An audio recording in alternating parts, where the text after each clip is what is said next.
I want to talk about like gun control. Gun control. Yeah. Sure. Okay. So I know, like, we have a Second Amendment. We're like protected to owning like firearms. Yes. As a gay person, I often fear of like retaliation, hate crimes. I've actually been mugged a few times. Wearing stuff that may not seem as normal as this. Okay.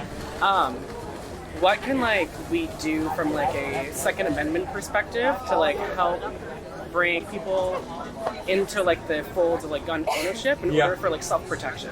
Yeah, I think that's a thoughtful question. I mean, look, I think, if you've been mugged and everything, like, I'm sorry that happened to you. The gun's the great equalizer, right? Yeah. And so I think that people like you need to speak up and be like, look, if you think you're going to be terrorized or you're going to be hunted, like, a gun is a moral right to be able to defend yourself and your liberty, right? And your family or your people you love. I mean, I suppose it'd be a better question for you, right? Like, what do you think that a majority of gay people are pro guns or anti? I'm just curious. Like, mostly anti-gun. Why do you think that is? I'm just curious. I think it's a lot of like liberal identity politics. How can we like bridge that like distance? Yeah, it's a good question. I think that, look, I don't think gun ownership should be political. I don't. And like, this is one of the arguments I always make for like BLM people, right?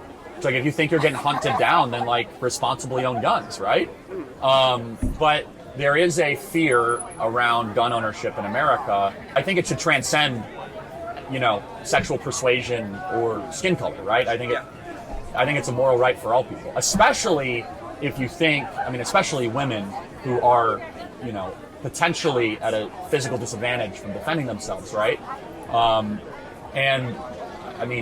you got mugged a couple times. I don't know if the person who mugged you is a man or a woman, I don't know. But, if you were in a situation where you're physically disadvantaged, like a firearm could equalize that, right? Yeah, it's a pretty like out there take. Is it taboo, like topic almost? Yeah, like I'm very like, no, go for it, like get into a girl. But then it's also just kind of like not really, I don't want to say like frowned upon, but just kind of like, whoa, that's a bit much from like someone like me.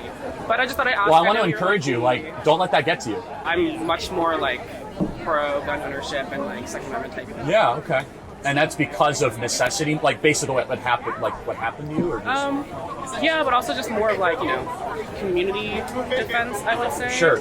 I don't think people should be like shooting each other on the streets or like dueling. Obviously, I don't support that, obviously. I know, right, yeah. But like, it's definitely something that I think that like a lot more like LGBT people should really take into account, just to protect ourselves and like you said, people. Yeah, look, I totally agree. Like, if you believe you're being targeted or you're in a marginalized position, like, that's what the Second Amendment is partially there for, right? One of the reasons. So. Yeah, I just wanted to ask you because you're like a very big like political person. So yeah, I would just kind of take it from a moral argument too, right? Which is like, if you believe, like, who are you going to trust to defend yourself? That's what I would take, right? So it's like, do you trust the police, which obviously is not a big thing around here, right? Yeah.